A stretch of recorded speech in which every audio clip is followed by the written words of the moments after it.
Hey everybody, welcome to the Bold Inventor Show. I'm your host, JD Houvener. Running solo today, Christmas Eve. I'm excited to be here with all of you. We're here for a double feature, hopefully. I've been speaking with a couple of our guests we had to reschedule from earlier this month that are here today. So backstage, we've got Ram Bulusu, AI pioneer, innovator to the stars. So excited to have him on in just a little bit. As you guys know, if you watch the show, I'm a patent attorney, and I love to talk about inventions and patent law. And when Matt's here, we talk trademarks as well. Matt's on vacation, a holiday trip with his family. We're sharing legal information, learn about the laws, not about your specific situation. So even though you may have a confidential issue, I'm going to have to encourage you to schedule some time to do a free discovery call and speak with us in confidence. We're, of course, live across Facebook, LinkedIn, and YouTube. And if you're watching this after the fact and you want to hop on a live show, it's noon Pacific every Wednesday. So we're here most every week here with you live on Wednesday. So come with your questions. We'll put you to the top of the list. Let's see if I had any questions on the week. And we'll wait for our guest as well. We've been going through a lot of questions lately.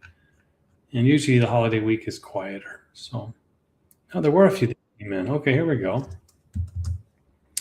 I'll put the live weekly link here too. So we're not missing the disclaimer. Here's our legal notice for the week. So I'm not your attorney unless you're a current client. I'm not going to be giving legal advice today. Just sharing information about intellectual property, patents. I see a couple live viewers out there. Good to see you. Pop the question in there below. I'll get to you first. Put you to the front of the line, if you will. So here's a question that came out of Cora this week. I'm going to try to get through 4 questions, and then we'll get to our guest. I see Ron backstage, so I'm excited to have him on. All right, here we go. Since public funds bear the greatest risk in the early stages of research and development, should public policy mandate the inclusion of price-linked or profit-sharing clauses in patent transfer contracts? Ooh, good question. I like this one. This is maybe like an attorney out there asking. While I have definitely been aware of contracts, I am actually not a contract attorney. So my experience in drafting transfer contracts is limited. For those that may not know, a patent transfer contract is really where you're transferring some or all the rights related to a patent. And for utility patents, you, as the patent owner, have the ability to exclude anyone else from making, using, selling, or importing your product to the US. And so those are things you can license or transfer, meaning assign, sell to another party. So this is talking about a public mandate regarding price linking or profit sharing. And I suppose where this is going, I think this is generally there is a policy against monopolies, okay, and price fixing. And when in the world of patents, there is a legal limited monopoly. You're able to do all 4 of those things I mentioned without,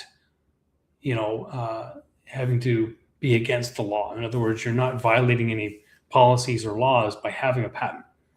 But if you also include fixing the price for a certain product or industry, that could lead toward violating what's called the Sherman Act, and it could be construed to be illegal.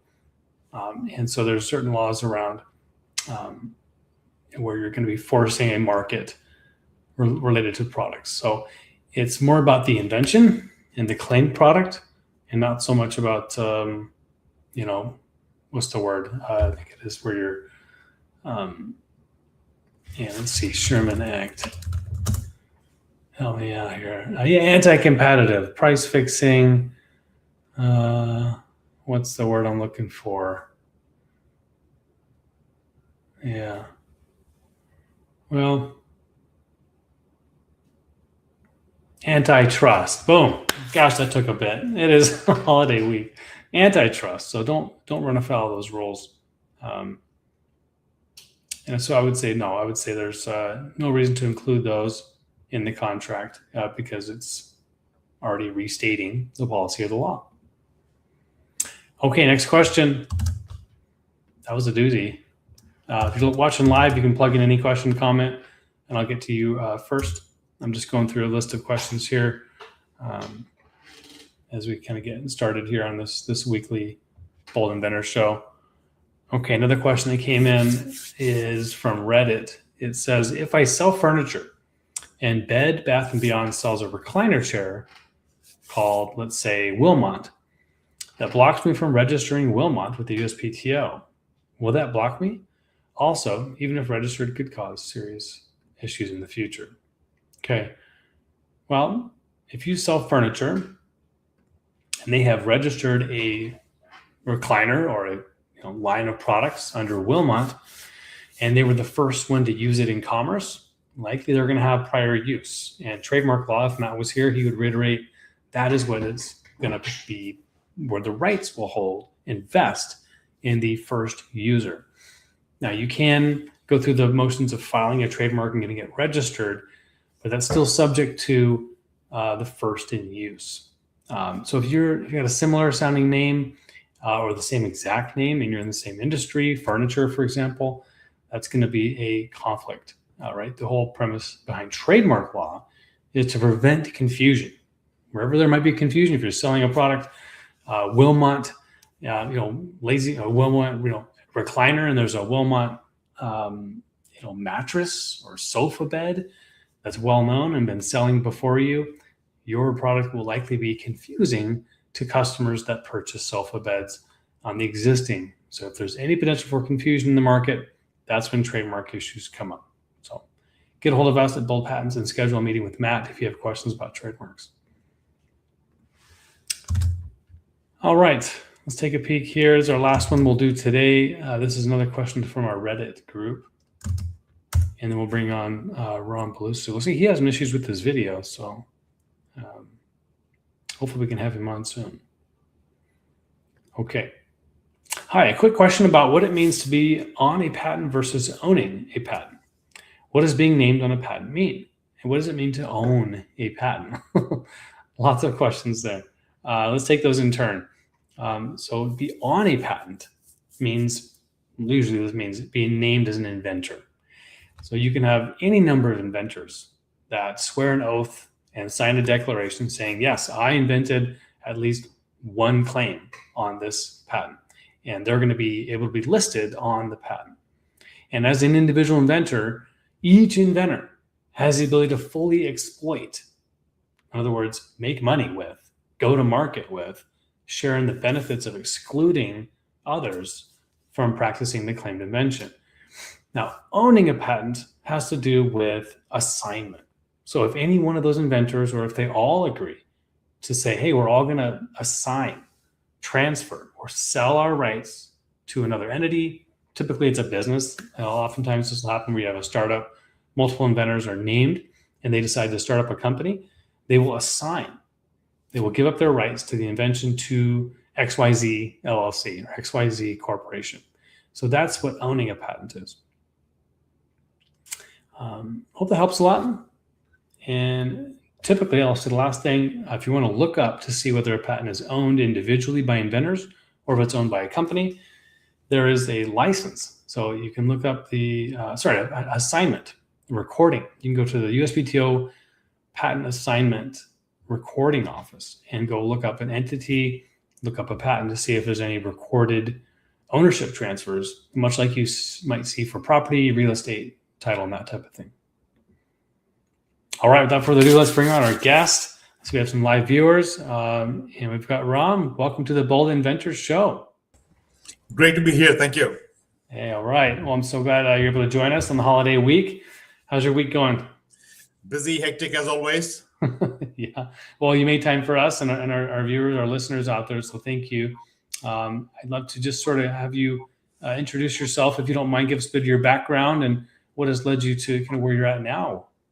Yeah, sure. So I'm a chemical engineer by education and spent my entire 36-year career in healthcare across different parts of healthcare, payers, providers, hospital systems, medical device, pharmaceutical, gene therapy.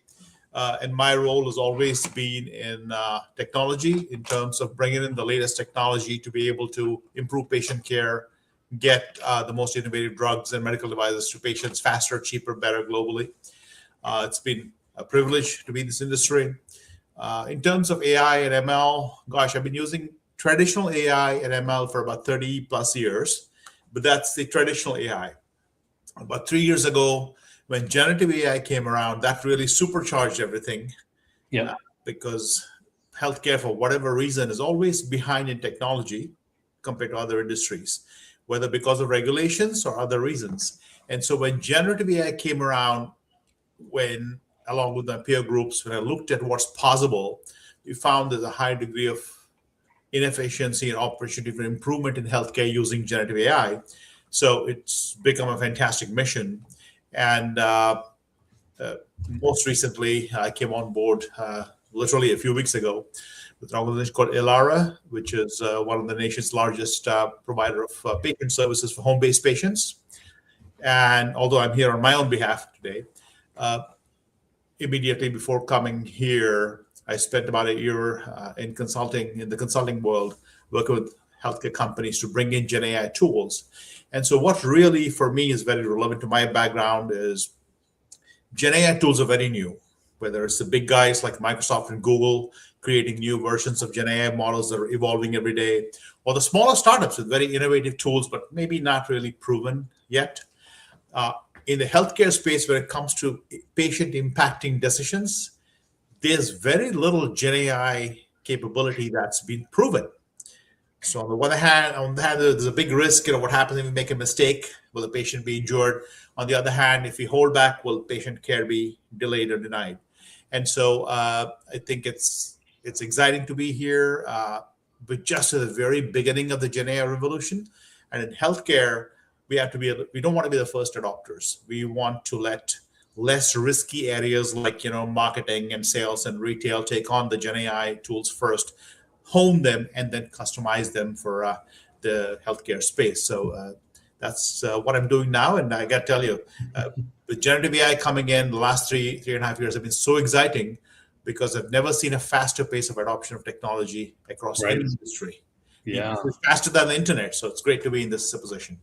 Absolutely. Agreed. Well, it's glad to hear you're also optimistic about it, but it sounds like you're becoming more aware of the fact that there's been a lot of struggle to get true implementations that work, do what they say they're going to do. In this time, maybe you could speak to maybe one or two things you've seen that have worked, maybe some examples of maybe if you're able to share maybe solutions you've come up with or that you've been a part of that have been really nice, maybe foundational pieces that have worked. Is there some light at the tunnel, or is it all still work to be done? Yeah, so here's how I'd approach that, right? If I look at the last 3.5 years, I've developed about 4 generative AI roadmaps for different kinds of healthcare companies.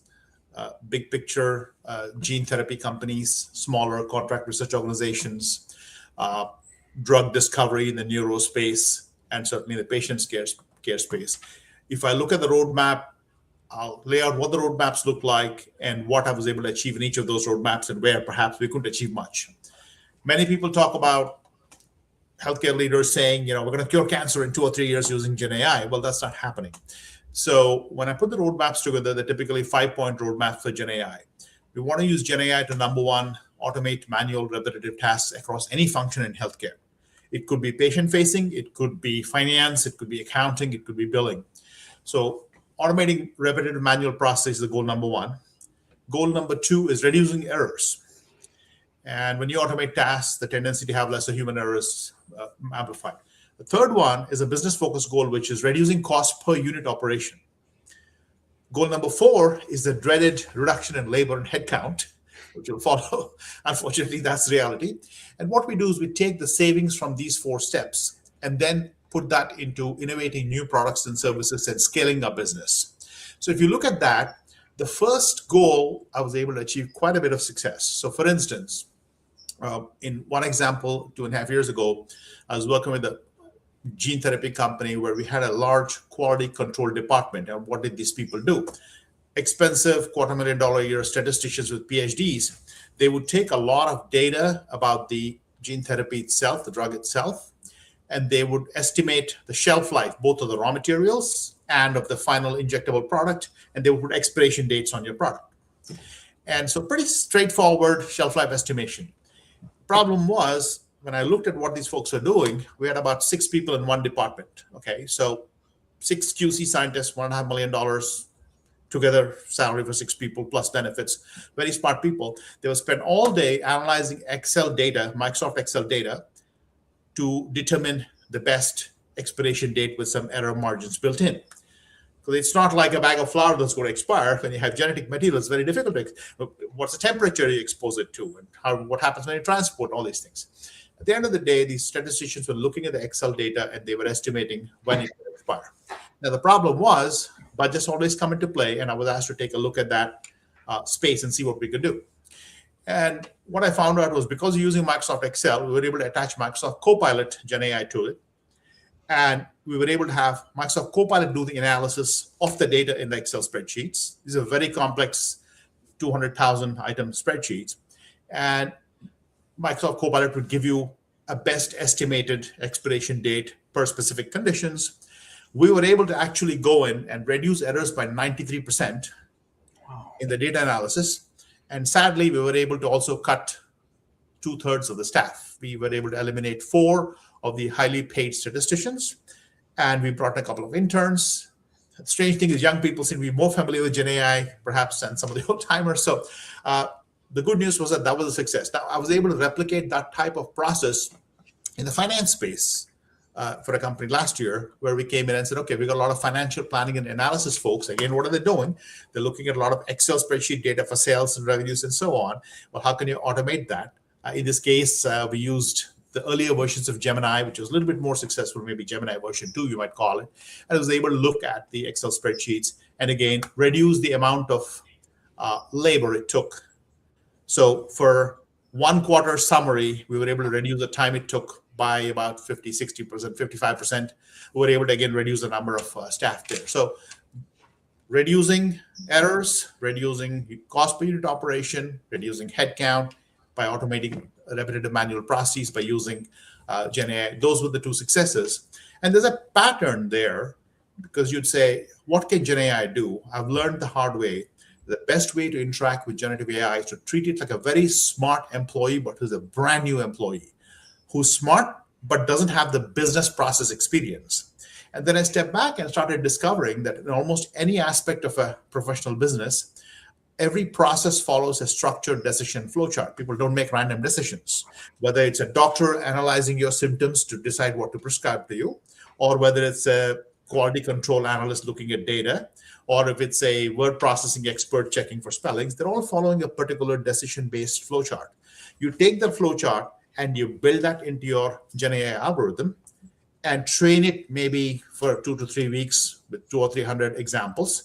And your Gen AI tool now knows how to understand your data and come up with relevant outcomes, and you refine it.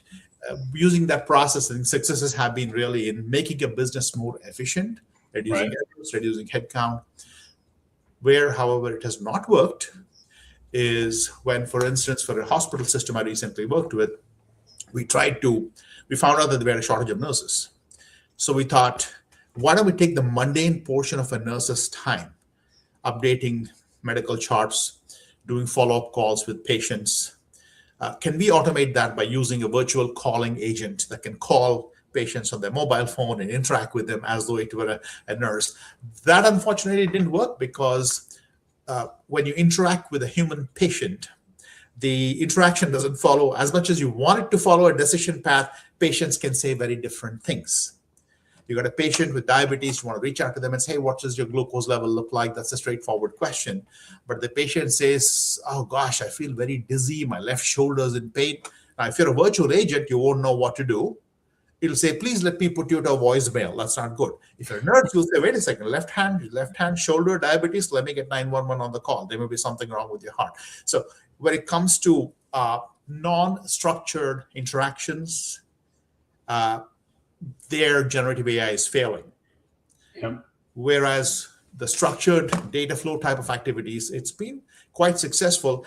Unfortunately, the bad outcome has been that we were able to eliminate some hard headcount. Right. Yeah. And thank you for those examples. Those really good. Help me kind of understand. So that manual process, right, and where you can find human error reduction. I'm hearing spreadsheets as a common theme. Where there's data, and it's amazing. You mentioned in the 90% error reduction in that one example. So I guess maybe you could speak a little bit to the call it maintenance. So once you do eliminate those roles, I imagine there's some level of management or supervision of the AI tools. They're not on their own agents, right? They're perhaps needing management. Can you speak to how the maintenance looks, with that 1/3 remaining staff, how they are able to do what they did with, I guess it'd be twice as much before or more. So typically you need each function, each department in a non-tech company like healthcare, right? It's not a tech company. Each department has like a super user of technology. You're going to have people who are more savvy with tech, who can learn tech, and who are super users. So what we do is we get them professional training. So we got them Copilot Pro licenses with Microsoft. We got them standardized training for using Gen AI and so forth. But the most important aspect was on the security side. That's really what took a lot of training, because generative AI tools by design are built to learn by accessing vast amounts of information in an unfettered, open manner. You can't do that when you're inside a healthcare setting. You have to treat Gen AI like a marble inside a tin can. It can bounce around all it wants, but it's got to stay inside your tin can, inside your boundary. Yep. And so one of the things we had to train our people was there's a tendency where people say, I'm going to download ChatGPT off the internet onto my mobile phone. I'm going to use it to analyze it. So you can't do things like that. You got to go with the licensed version. We also found out, as many of you now know, that every single cybersecurity system in the world today was designed before Gen AI came around. So our cybersecurity platforms, despite what the security vendors say, were never designed with Gen AI in mind. We already had a couple of examples where bad actors utilized publicly available videos. Let's say you and I are doing this video, and a bad actor could say, let me make a video of Ram and capture his voice and his mannerisms and call in to, say, the Social Security Administration using his voice, call into his doctor's office or his insurance, and abuse and misuse that. That becomes very easy, because if I'm using Microsoft Copilot as a bad actor, and Microsoft Copilot is a tool that a particular healthcare company is using in the example I provided before, your cybersecurity system is not able to tell the difference that I'm a bad actor in Ram Avatar versus here's the original Ram speaking. And that's a danger. So what we had to do was train our remaining people, say, after the headcount reductions, to say, don't download things on your own. Make sure that the version you're using is authorized. We put a little branding on top of it with the company name and said Copilot for this purpose, professional version, etc. And architected the Gen AI tool so it only works within the boundary of that particular company and does not go outside. That's a double-edged sword, because if I use the same enclosed Gen AI tool for 6 months, it's not going to be any smarter 6 months from now than it was when I started. Whereas the Gen AI tool that's running in the public domain gets smarter each time it runs. Yeah. So we had to say, okay, every quarter we'll work with the vendor, the Microsofts, the Googles, and bring in their latest tool. But until then, you use the same tool that you have, knowing that it's not getting any smarter. So that's something we had to enforce, because to a customer, a consumer using a Gen AI tool, they're not going to worry about what architecture is it running in. It's like I go to Microsoft Word. Okay, it's Microsoft Word. What do I care where it's running? It's on my company's computer. That became a challenge. And to resist also the temptation of, a lot of times, healthcare executives go to various conferences, as do I. We get bombarded with smaller vendors with very innovative products. And so, wow, this is exactly what we're looking for. Right. And they want to pilot it and bring it in. And the problem is, yes, they're innovative tools, but a 2-person startup does not have the same amount of bandwidth like a Google to test and control the release. And one example I'll give was, about 6 months ago, we were dealing with a small vendor for a virtual calling agent, which would be able to call our insurance companies and patients for the initial call. And they had a great tool. They passed our audit, SOC 2 and other things. So okay, this looks good. And we knew they were very small, a small shop, a 2-3% type startup, but they had a great tool. They passed our audit. But when we actually started the work in a pilot model, we found out through our cybersecurity investigation that they were actually putting our data on the laptops of a couple of the employees who were offshore. It frankly scared the heck out of us. They didn't think they were doing anything wrong because these were techies. They were not healthcare people. They're like, it's my laptop. I understand it's your laptop, but you just violated half a dozen agreements and risked patient data. Yep. So these are things that employees don't think about. So what we typically do is we have an AI champion for the company who will take the responsibility to make sure AI is used within the ethical boundaries of the company, work closely with the cybersecurity team. There's a lot of training that's involved. Sure. You've heard of risk, right? I mean, what kind of risks are there with Gen AI tools? There's technology risk. Does this tech work? There is a HITL or human in the loop risk, especially for the healthcare space where the Food and Drug Administration tells us you can use generative AI up to the point of patient impacting decisions. But when you come to the patient impacting decisions, stop, have a human in the loop will come and confirm that decision before the patient is impacted positively or negatively. And the third kind of risk is the inference risk. So this is where Gen AI is smart because it can infer from your data and give you intelligent output. But the inference capability depends on how well it was trained. So if you look at Gemini 3 today from Google is way smarter than Gemini 1 because rightly or wrongly, Gemini was trained on billions of hours of YouTube videos. Google owns YouTube. So it's got the experience of somebody who's surfed the internet for 10 years and learned how people talk and cues and things like that. Whereas if you look at Grok, Elon Musk's famous Grok tool, very smartly designed, but it has a tendency to give very bizarre answers when you ask it basic questions, not because it's a bad tool, but because it's still being trained. So it's got a very narrow band of information. It's like if you go to somebody who was on a desert island for most of their life and ask them simple questions, the answers they give you are very narrow. Like, what are you talking about? So the inference quality and the inference risk depends on how broadly the Gen AI tool was trained, which is why ChatGPT, first out of the door, was able to answer great questions. But today, ChatGPT's learning has leveled off. Microsoft Copilot's learning has leveled off. But Google's learning is going through the roof. So Gemini 3 is so much smarter than Gemini 2 and 1. So the inference risk is also pretty big. Most healthcare companies make a conscious decision to avoid innovative, smaller startups and go with the plodding larger companies. No, they are not very on cutting edge because we know they have a lot of checks and balances on security and infrastructure controls, things like that. Sure. No, thank you for that. Incredible. Thank you, Ram. I mean, we're the Bold Patent Show. Let's, if we can, take a little time, talk about inventing and patenting in this very high growth area. I know I've heard in the past many times in a lot of these really high growth industries, forget about patents. Let's just go, right? Let's just go to market. I'd love to hear your input as an inventor yourself, as someone involved in inventions. Where are we at now, and what do you see as some really great opportunity for inventing in the next 4 or 5 years? Yeah, that's a great question. So in the past year, before I started my current role, I was running my own business, and so I was forced to invent a lot of models and tools because they didn't exist today. So for instance, as I spoke with my manufacturing colleagues in pharmaceutical, they said, hey, could we replace supervisors with a very smart camera that can view what an operator is doing on the manufacturing floor and correct them if they're wrong? So basically, we'll train the camera to say, here's where this person's supposed to put a filter, and here's how they're supposed to tighten this widget. And they're not doing it. How do you talk to them? And so we would train the camera on the actual process, the correct process. You would observe the person on the floor and beep at them and say, hey, wait a second, Bob, you're doing this incorrectly. Here's the procedure you should follow. Now, I thought, okay, pretty straightforward. I can create this. I had a single example in mind for a particular gene therapy manufacturing floor.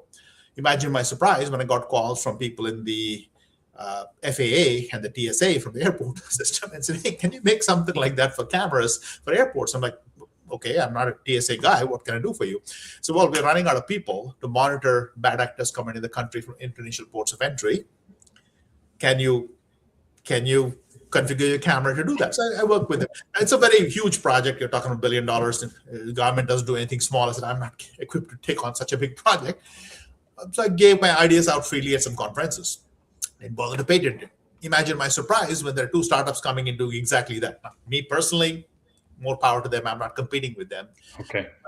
I live in Silicon Valley, and unfortunately, rightly or wrongly, there's quite a bit of IP, for lack of a better word, IP theft that occurs in Silicon Valley.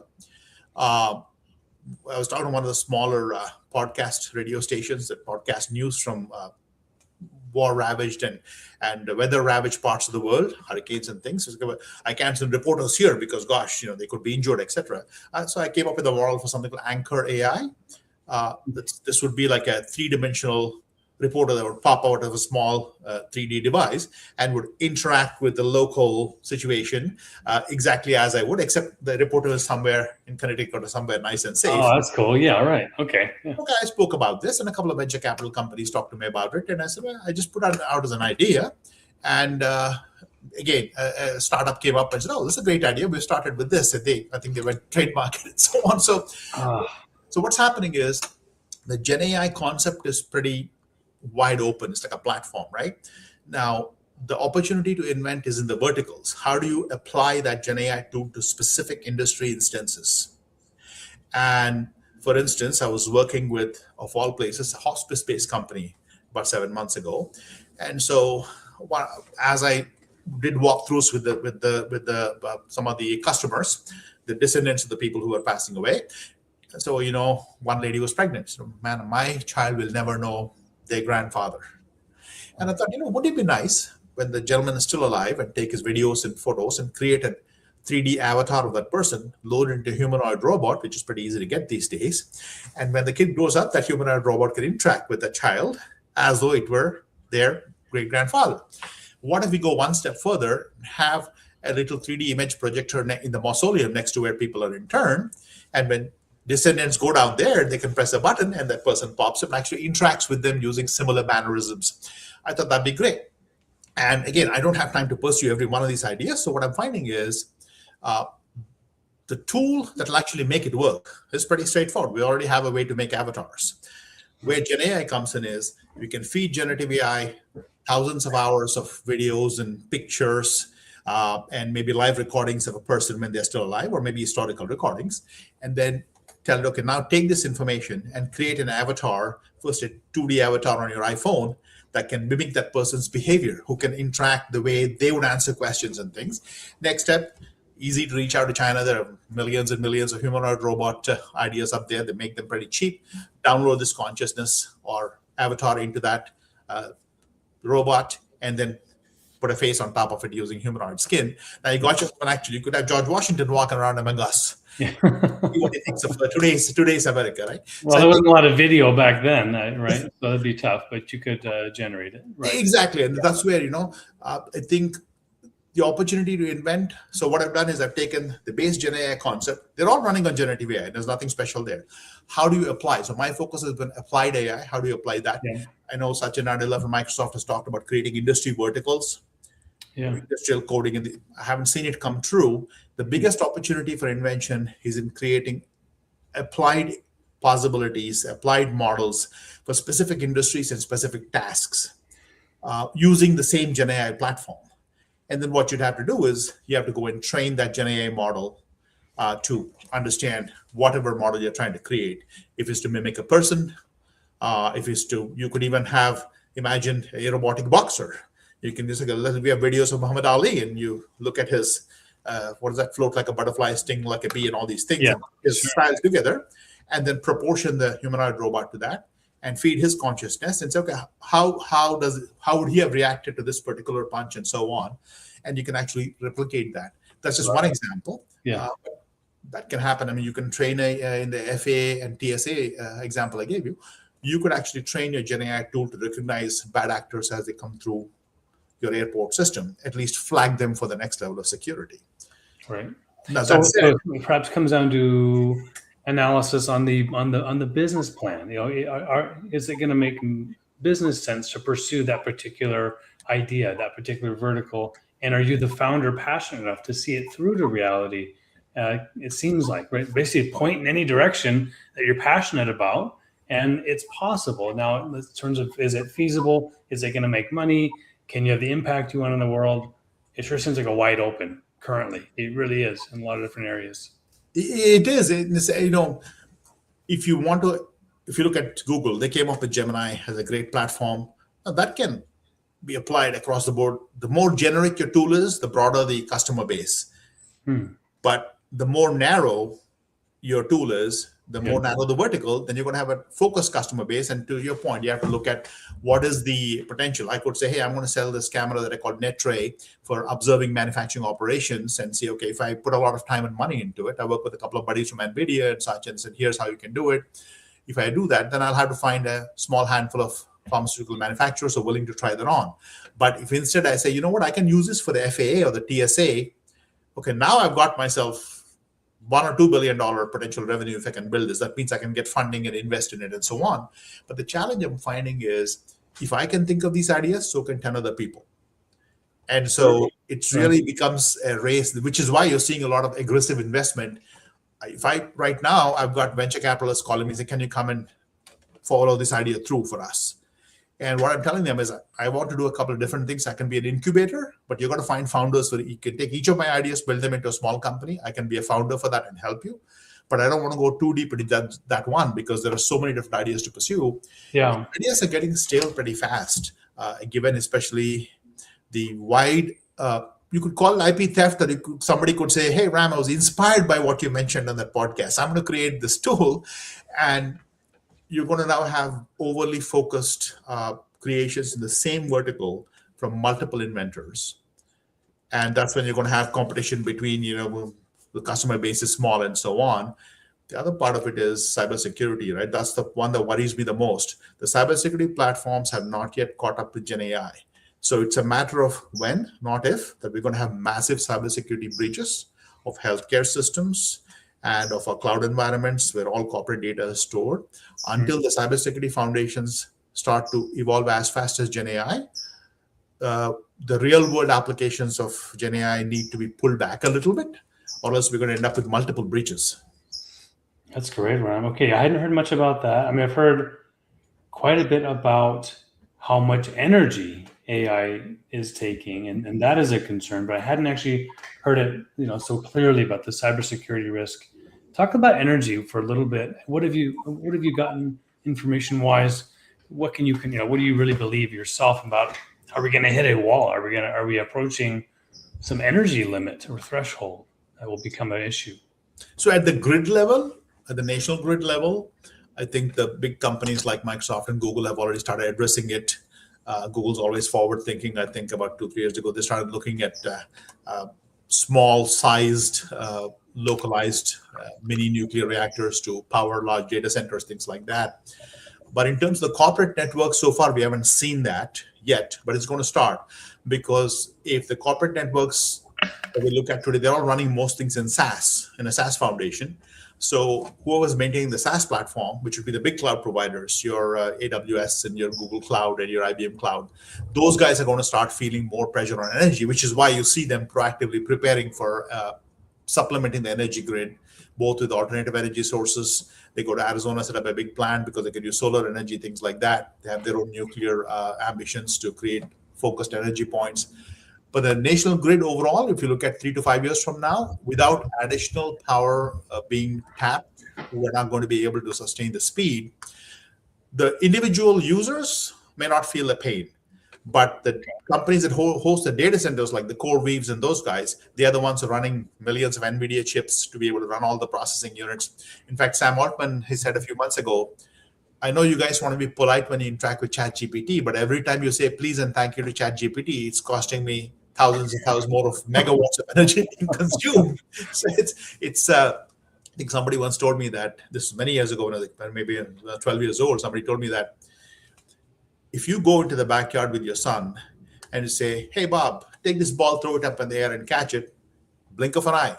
You try building a robot with a computer brain that can do that. It's going to cost you $2 billion, because the amount of processing you do, how far do you throw? How hard do you hold the ball? What does the weather look like? If you look up with the sunshine in your head, how do you estimate exactly where it's going to fall? Those little calculations that our brain can make because of multi-threaded neural network processing, for a computer chip to do that, it takes a $4 trillion company like NVIDIA to come up with that.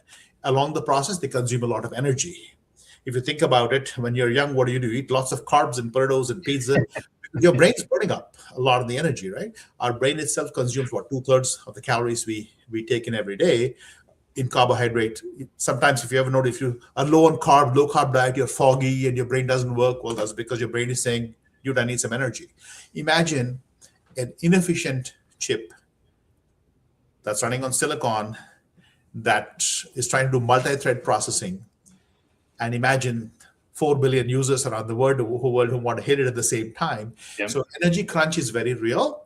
The bigger companies are preparing for it. The data center companies are the ones who are going to struggle the most. What we're going to see now is crashes of the public cloud infrastructures that we have in place. AWS worries me the most because they're behind in AI. They are entrenched across the board. They were the first to the market. I've not heard one peep out of Amazon saying anything about energy. Google is doing their part, but Google's GCP cloud platform is still pretty minimal in their adoption level. If you look at IBM Cloud, IBM is not that far ahead either. But AWS, I worry about. Most corporate infrastructures run on it. Yeah. So they haven't said anything about energy. I think they're going to start running out unless they do some subletting with GCP or something like that. That's great. Thank you for your insights there. I guess the last question I wanted to get to, we're talking the law, and we just saw this month, the Trump administration, as the 11th, issued the executive order, ensuring a national policy framework for AI, and sort of in this, very political climate where we've got now states' rights versus national. Have you dug into that? Do you have any opinions, any thoughts around policies, overarching standards, frameworks? And then if you can quickly compare that to the .com, internet era, where there had to have been some standards in place, trying to find similarities. Yeah, so in fact, this is one I dug into a little bit. And the biggest impact of that legislation is going to be not on users of Gen AI tools, but the creators of Gen AI tools. The OpenAIs, the Microsofts, the Googles, they have to think about it. Because if you think about the US, at least the way we're structured, we truly are a united bunch of states, and each state is used to being very independent. Right. There are some states that are more free-for-all, cowboy mentality, rush to the edges. Others are very conservative.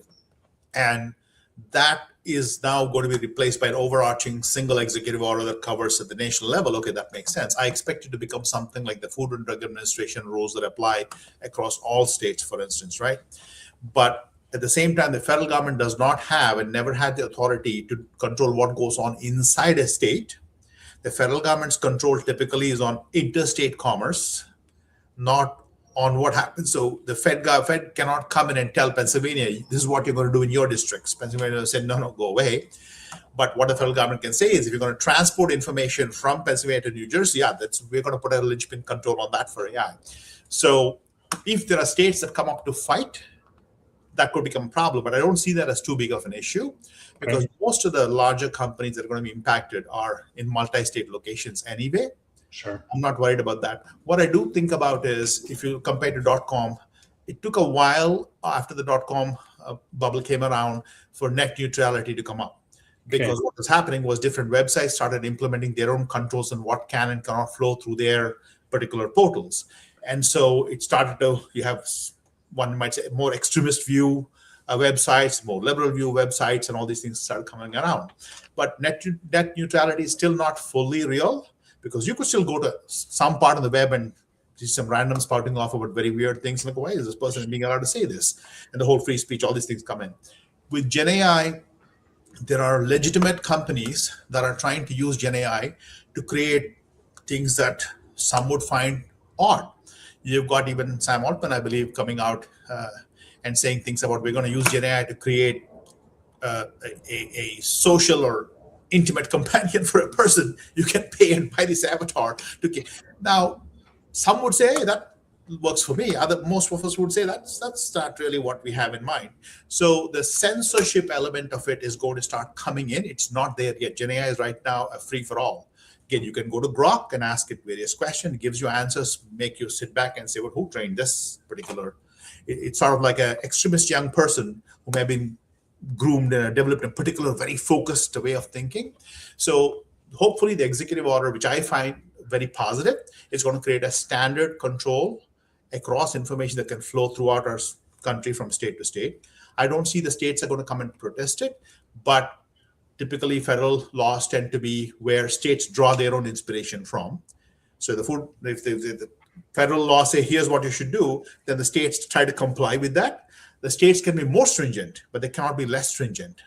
So I see it as a positive, but I see that the censorship element is going to be one of the biggest aspects, because if you write right now, if you go to Google search, it'll say, would you like to see an AI summary? And the AI summaries tend to be of one flavor.